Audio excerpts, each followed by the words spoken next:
O sermão de hoje é uma continuação do que fizemos sobre a modéstia nos banhos públicos, nas praias e piscinas.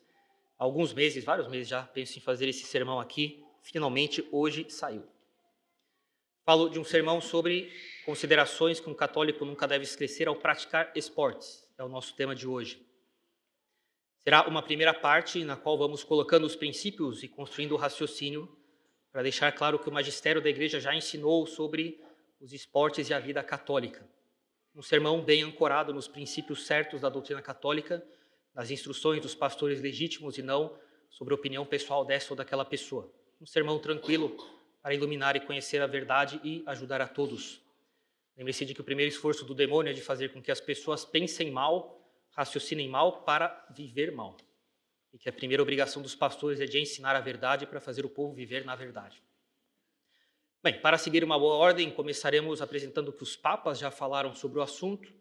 Em seguida, apresentaremos um ou outro ensinamento de um bispo, de um moralista, não dá para falar tudo, senão o sermão seria infinito, que eles escreveram fundamentando-se no magistério da igreja, e num próximo sermão veremos os exemplos dos santos que devem ser referência para nós, como eles souberam se virar em certas situações e como é exemplo para nós, alguns conselhos práticos para encontrar soluções em alguns casos mais comuns, ligados a esportes, e um puxão de orelha paternal ao final. Aguardem. Bom, em uma carta dirigida ao cardeal Basílio Pompili, vigário de Roma, o Papa Pio XI, dia 2 de maio de 1928, advertiu o cardeal severamente sobre os perigos morais de certas competições atléticas e de ginástica, especialmente com mulheres. O vigário de Roma, o cardeal vigário de Roma o Papa, ele tem que cuidar da igreja inteira. Então, o Papa delega questões, vamos dizer assim, também são importantes, mas ligadas ao dia a dia de Roma para um cardeal, né? É o cardeal vigário de Roma. E no dia 2 de maio, Pio XI, então, escreve, de 1928, Pio XI, então, escreve para o cardeal Basílio Pompili, estabelecendo os princípios de que o esporte deve respeitar as exigências da modéstia e não servir de pretexto para a vaidade ou para a imodéstia. Vocês vão encontrar esse texto em italiano, na Acta Apostolicae Sedis, está no site do Vaticano, em PDF, todos os anos lá, é como se fosse o diário oficial do Vaticano, os documentos são publicados lá, vocês encontrarão o documento lá. Senhor cardeal, a vós, nosso vigário nesta Roma, que é ao mesmo tempo o centro da cristandade e nossa sede episcopal, devemos dirigir uma palavra a respeito do primeiro concurso de ginástica atlética nacional feminina de jovens italianas, que terá lugar aqui mesmo nos próximos dias 4, 5 e 6, ainda no limiar do mês particularmente consagrado a Maria. Fazemos isso com muita pena. Fazemos no plural majestático, é o Papa falando por ele mesmo, né? Nós fazemos, é ele o Papa, né? Faço isso com muita pena, de ter que escrever essas coisas para o Senhor. Mas depois de muito pensar e rezar, sentimos que satisfazemos, ao fazer isso, um sagrado dever do ministério apostólico que nos foi confiado por aquele Supremo Pastor e Senhor das almas que nos julgará. Dever de bispo de Roma, como é e será sempre o sucessor de São Pedro, dever do bispo dos bispos e dos fiéis de todo o mundo. Em uma e outra qualidade, a nossa palavra, infelizmente, não pode ser senão de deploração. O bispo, então ele está falando assim, infelizmente vai acontecer esse evento aqui. Vamos ver o que ele vai falar. O bispo de Roma não pode, de fato, deixar de deplorar que aqui, na cidade santa do catolicismo, após 20 séculos de cristianismo, a percepção e a atenção aos cuidados delicados devido às jovens mulheres e às moças tenham se mostrado mais fracas do que na Roma pagã. Cara, ele falava em 1928, isso aqui, vocês imaginam hoje em dia. A qual, embora decida a tamanha decadência de costumes, ao adotar da Grécia vencida os jogos públicos e concursos de ginástica e atléticos, não sei se vocês sabem, eles competiam nus. Isso se chama ginástica e ginásio. Gymnos, em grego, é nu. Por motivo de ordem física e moral, de puro bom senso, deles excluía a jovem mulher. Então, os romanos e os gregos pagãos excluíam as mulheres dos jogos públicos, por puro bom senso. Ninguém pode pensar que a educação cristã exclui ou aprecie de maneira inferior tudo que pode dar ao corpo agilidade e graça. Então, os esportes são coisa boa. O corpo é um nobilíssimo instrumento da alma. Tudo o que pode dar saúde e força verdadeira e boa é bem-vindo, contanto que seja nos devidos modos, tempos e lugares, que as circunstâncias sejam justas. Contanto que se evite tudo o que mal se coaduna com a reserva, tudo o que não se encaixa com o pudor, né, com a compostura, que são o ornamento e a defesa da virtude. Ele falava, né, em muitas cidades da própria Grécia, muito mais corrupta do que nós, eles tinham muito mais bom senso em relação ao pudor nos exercícios físicos. Encerro por aqui. A carta é um pouquinho maior, só peguei o que interessa. A importância dessa carta para nós aqui está no fato de que ela trata especificamente da roupa das mulheres, da participação delas em competições esportivas, sobretudo públicas. Na década de 1920, o mundo passava por rápidas mudanças sociais depois da Primeira Guerra Mundial. E Pio XI estava preocupado com o que considerava uma decadência moral, e ele utilizou, então, esta carta para estabelecer diretrizes claras para a Diocese de Roma. O Papa lamentava a tendência de encurtamento das roupas femininas. Ele chamava de modas indecentes e instruiu o cardeal, vigário de Roma, a tomar providências com relação a isso. Ele não entra em detalhes de como é que as roupas têm que ser. O cardeal já sabe, ele está escrevendo para um cardeal, em princípio ele sabe sua teologia. Ele sabia mesmo, certo? Não está escrevendo para leigos que ele tem que explicar os princípios. Veremos que é diferente do bispo, que nós vamos citar assim, que escrevia para os seus fiéis. Aí ele tem que explicar mais coisa. Essa carta reforçava a responsabilidade dos pais e educadores, informar as jovens no espírito de castidade e de recato, alertando contra a vaidade excessiva. Um dos pontos mais específicos da carta é justamente criticar a exibição pública de mulheres em competições de atletismo e de ginástica. O Papa Pio XI argumentava que essas exibições públicas não eram condizentes com as mulheres e podiam representar um perigo moral tanto para as participantes quanto para quem olhava. Essa carta foi inicialmente uma instrução administrativa para a Diocese de Roma, um quirógrafo. Era uma carta que o Papa escreve e assina pessoalmente para orientação de diretrizes em Roma. Alguns anos depois, em 1930, a Congregação do Concílio, a atual Congregação do Clero, ela começou no século XVI, responsável por responder às dúvidas que chegavam ao Vaticano a respeito de como aplicar o Concílio de Trento. Pouco a pouco foi recebendo mais atribuições e hoje em dia a Congregação do Clero. Em 1930, a Congregação do Concílio, segundo as diretrizes de Pio XI, emitiu uma instrução ainda mais detalhada sobre o tema, tornando as regras de modéstia desta carta uma referência padrão para o comportamento católico. Também vocês podem encontrar na Acta Apostolicae Sedis, 1930, está lá no site do Vaticano, em PDF.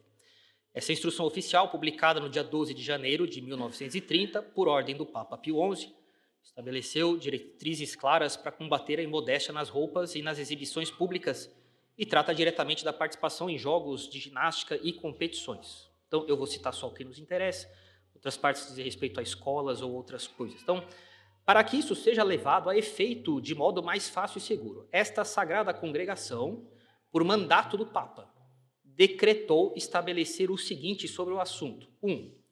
Os párocos especialmente, e os pregadores, vosso humilde servo que vos fala aqui, dada a ocasião, segundo aquilo do apóstolo São Paulo, instam, arguam, supliquem, repreendam para que as mulheres usem vestes que respirem pudor e que sejam um ornamento e defesa da virtude.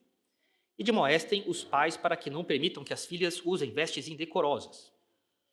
2. Os pais, lembrados da gravíssima obrigação pela qual estão vinculados a cuidar da educação, primeiramente religiosa e moral dos filhos, usem de peculiar diligência para que as moças, desde os primeiros anos, sejam solidamente instruídas na doutrina cristã, e para que eles mesmos, os pais, por palavras e exemplos, fomentem intensamente em suas almas o amor às virtudes da modéstia e da castidade, e empenhem-se em constituir e governar a família, imitando os exemplos da Sagrada Família, de modo que todos tenham entre os muros da casa, dentro de casa, motivo e convite para amar e conservar o pudor.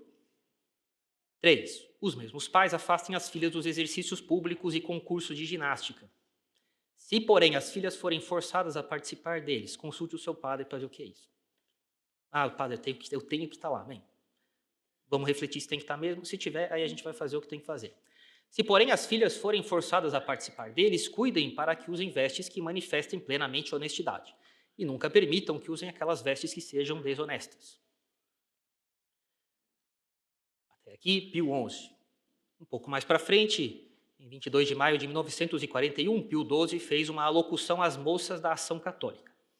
A Ação Católica não existe mais e nem vou me alongar aqui para explicar o que era, senão o sermão vai lá longe. Ele escreveu um dos documentos pontifícios mais importantes sobre o tema da pureza, sobre a moda e sobre a modéstia cristã. Esse discurso foi feito no momento no qual a juventude feminina da Ação Católica, na Itália, havia iniciado um grande movimento chamado de Cruzada pela Pureza. E o Papa fez esse discurso para orientar as jovens sobre como viver a fé católica num mundo onde os costumes estavam mudando muito rápido durante a Segunda Guerra. Olha, as duas guerras foram uma catástrofe para a moral dos países. Quando acabava a guerra, a coisa só piorava.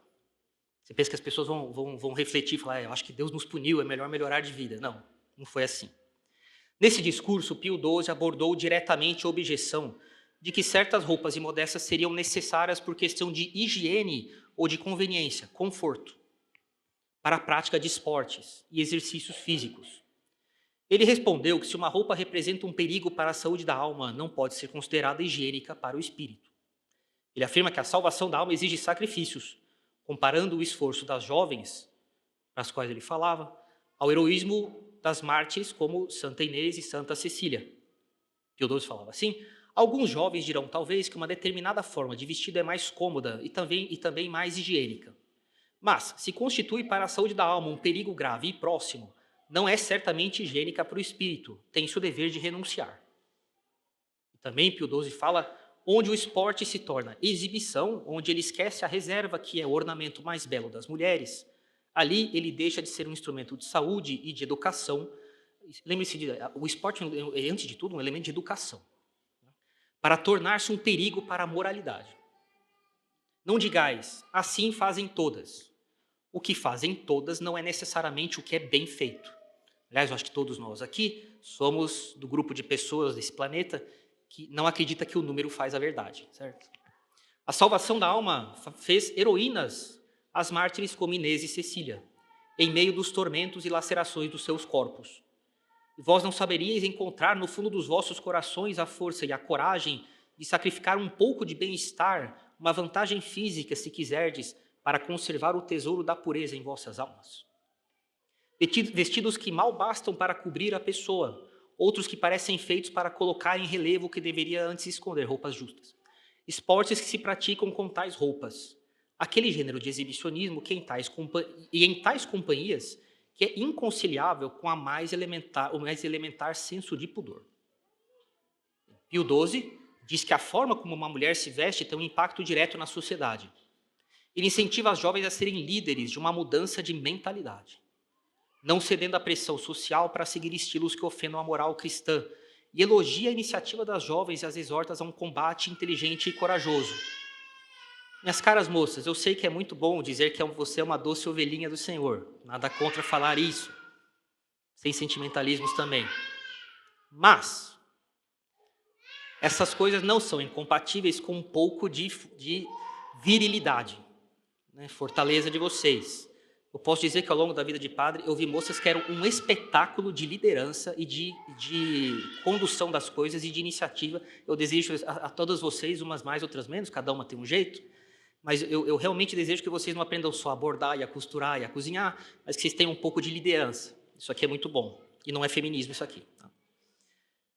Pio XII explica que a modéstia nas roupas não é só uma regra externa, é reflexo de uma alma que busca a pureza interior. Alguns anos mais para frente, dia 9 de outubro de 1955, Pio XII fez um discurso aos dirigentes e associados do Centro Esportivo Italiano. Nesta locução, dirigida especificamente a uma associação esportiva católica, Pio XII detalha as regras morais que devem reger a prática esportiva para que não acabe degenerando em uma prática materialista e ofenda as virtudes da castidade e da temperança. Os jovens convençam-se, primeiramente, de que o cuidado do corpo não é um fim em si mesmo, mas deve ser direcionado ao aperfeiçoamento intelectual e moral das almas. O exercício do esporte não deve impedir os deveres do próprio Estado, de estudantes, de trabalhadores, de profissionais, mas favorecer sua observância, ao menos indiretamente, como revigoramento das energias. Que nenhum motivo dispensa o esportista do respeito à lei moral comum, no seu tríplice objeto, Deus, família e sociedade, e eles mesmos. A educação esportiva quer, além disso, formar os jovens nas virtudes próprias desta atividade. São, entre outras, lealdade, que proíbe recorrer a trapaças, castidade e temperança, já recomendados pelos nossos outros artigos. Todas essas virtudes, embora tenham como objeto uma atividade física e exterior, são genuínas virtudes cristãs, que não podem ser adquiridas e exercidas em grau excelente, sem um íntimo espírito religioso, e acrescentamos sem o frequente recurso à oração.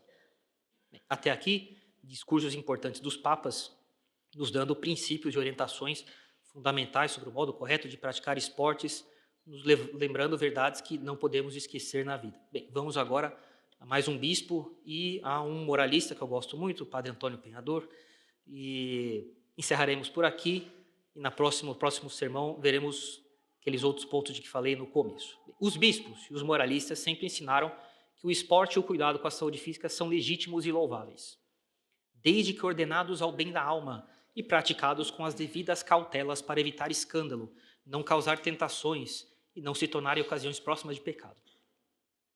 Então, gostaria de falar de uma carta pastoral que um bispo, o bispo de Salsona, uma cidade que fica na Catalunha, Monsenhor Vicente Henrique Tarancon, escreveu para os seus diocesanos em 1956, e o título da carta pastoral é As Diversões à Luz da Teologia. Ele retoma os princípios que Pio XII havia exposto nas alocuções que nós vimos, e entre outras coisas, agora eu cito o nosso bispo, ele diz o seguinte: hoje se dá uma importância extraordinária ao esporte. Fisiológica e espiritualmente, o esporte é considerado uma coisa necessária. A verdade da frase mente sã em corpo são é reconhecida pelos médicos, pelos educadores e pelos próprios autores de vida espiritual. Por isso, as atividades de ginástica e de esporte são fomentadas em todos os ambientes. Hoje, o esporte, aí ele cita Pio XII, suscita, além disso, um interesse vivíssimo em todas as classes sociais e tem repercussões importantes e múltiplas nas pessoas e na sociedade. O interesse com que se cultiva e se segue atividade tão intensa está bem demonstrado pela imprensa. Pode-se dizer que já não há jornal algum que não tenha uma página esportiva. Que não são poucos os destinados exclusivamente a essa especialidade. Jornal só de esporte. Sem falar das frequentes emissões de rádio que informam o público sobre os acontecimentos esportivos. O esporte e a ginástica, além disso, não são praticados apenas individualmente. Há associações, concursos, festas. Algumas são locais, outras nacionais ou internacionais.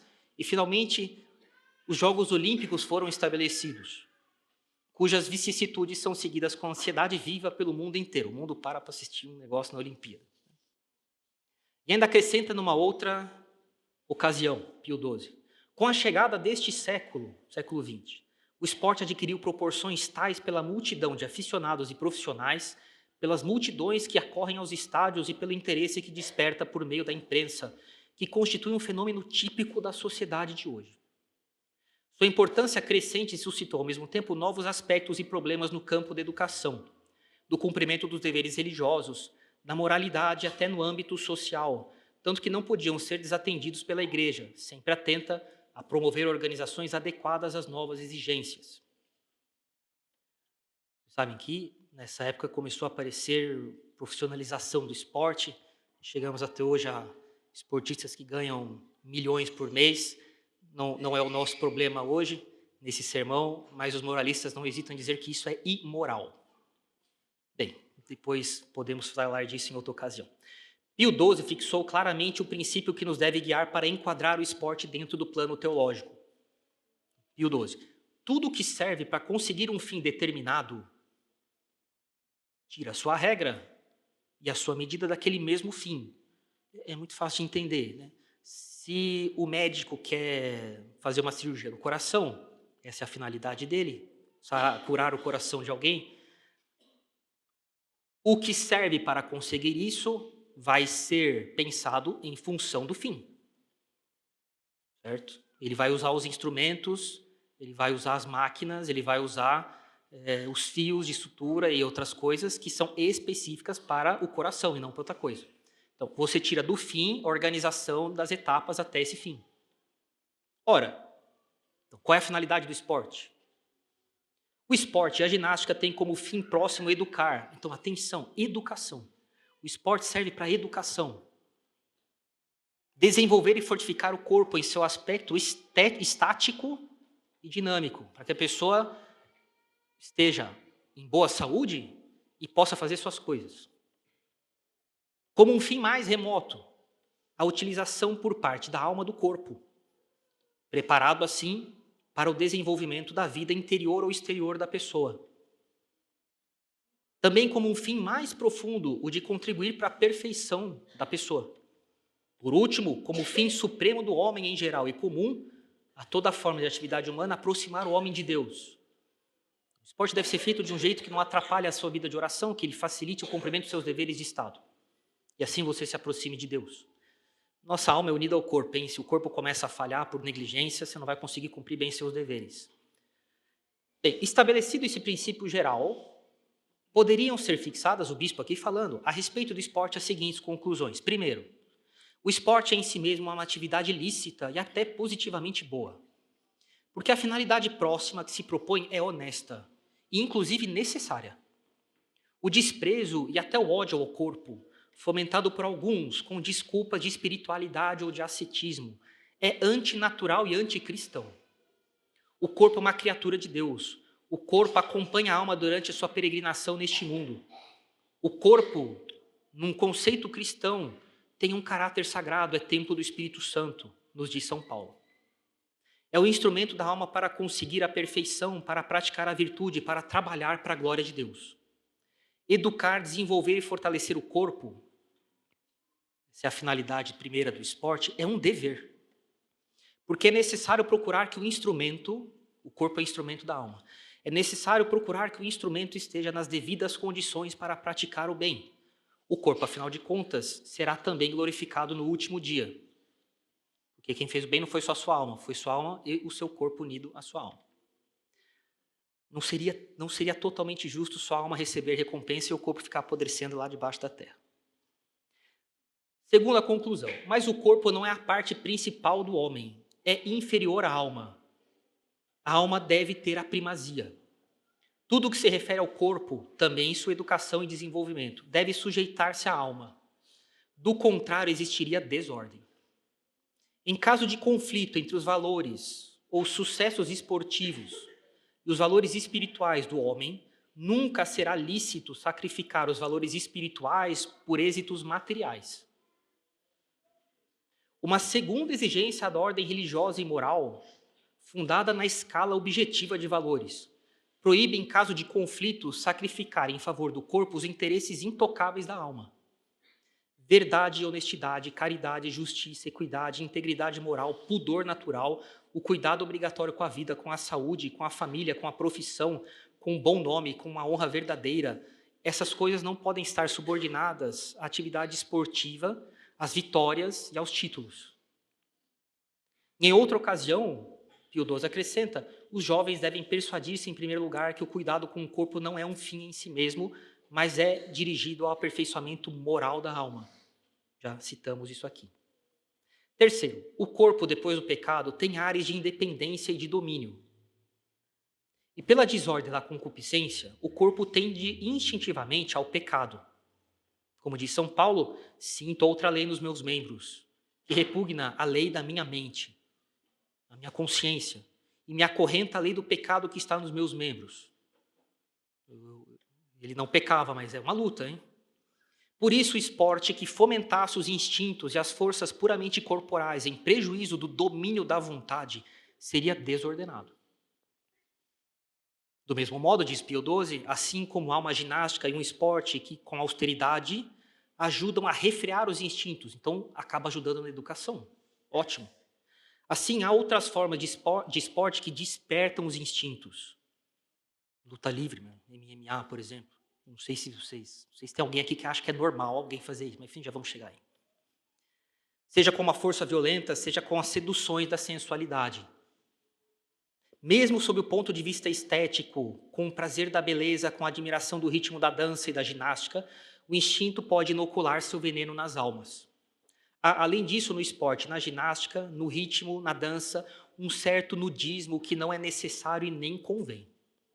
Diante de semelhante maneira de praticar ginástica e esporte, o sentido religioso e moral impõe o seu veto.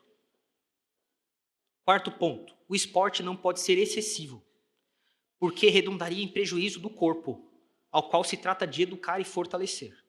Seria então desordenado. Um excesso no esporte pode danificar a saúde, que todos temos obrigação de conservar. É por isso que o boxe é imoral. Treinar boxe por defesa pessoal, não. O que não pode é querer nocautear as pessoas. E isso é diretamente visado numa competição de boxe. Os dois visam diretamente um nocautear o outro. É verdade que um pode... Isso aqui eu estou citando o manual de moral, tá? De cabeça aqui. É verdade que um pode ganhar a luta sem nocautear.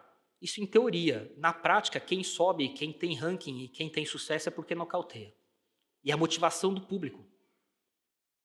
Isso aqui é imoral. Só é possível tirar o uso da razão de alguém, desmaiar alguém por uma causa justa e proporcional. Por exemplo, anestesiar para fazer uma cirurgia. Aí você pode deixar a pessoa apagada, né? Mas simplesmente para ganhar um título e ganhar um troféu, não.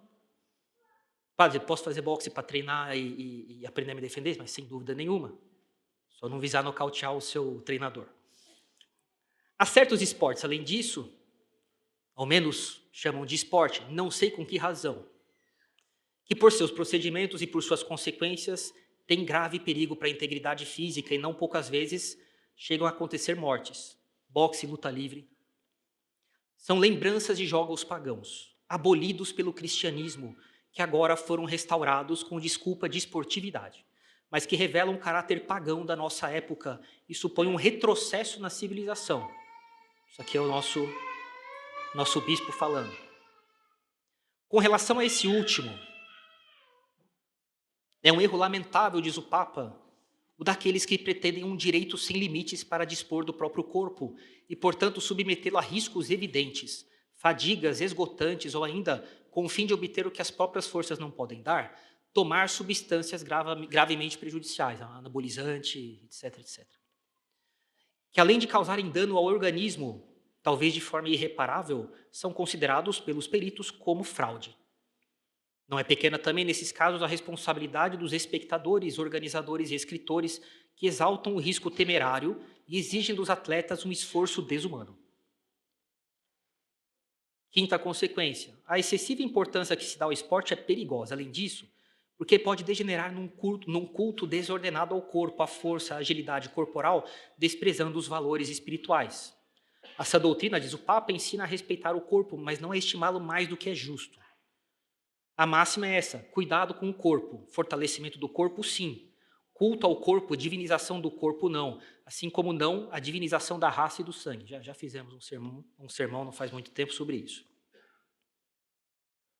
Nada de ficar dando muito valor ao corpo. Não sei, hoje em dia é muito contraditório. As pessoas dão um super valor ao corpo e depois, quando morrem, elas mandam cremar.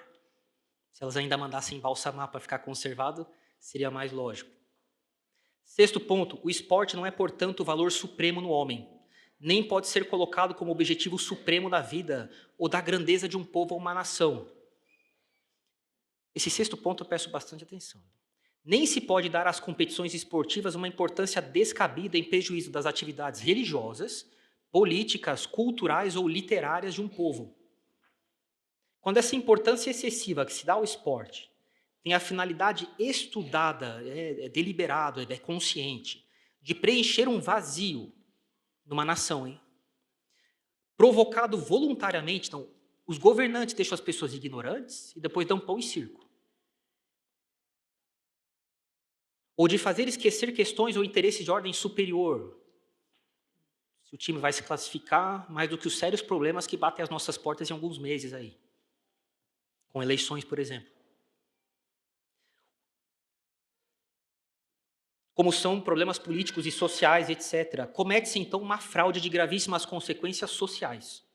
Os regimes totalitários nos quais se subtraem ao interesse e à iniciativa dos cidadãos, as questões de caráter público, então eles fazem as pessoas ficarem ignorantes dos reais problemas políticos e sociais, né? Esses governos totalitários têm muitas vezes a necessidade de preencher esse vazio que eles mesmos criaram com uma paixão de caráter coletivo e massivo, e não poucas vezes valem-se do esporte para isso. Essa conduta é francamente imoral.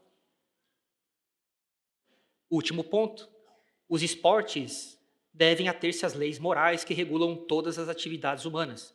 Neles devem brilhar particularmente as virtudes naturais, que costumam ser as mais diretamente ligadas às atividades esportivas, que dão a essas competições seu caráter verdadeiramente formativo da pessoa.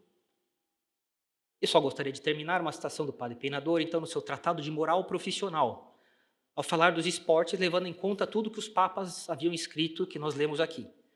Aqueles esportes, padre Peinador falando, aqueles esportes que trazem consigo a prática de um desnudamento perigoso, também não serão lícitos, na medida em que essa condição estiver unida à prática do esporte ou na medida em que constituir um perigo grave para a virtude.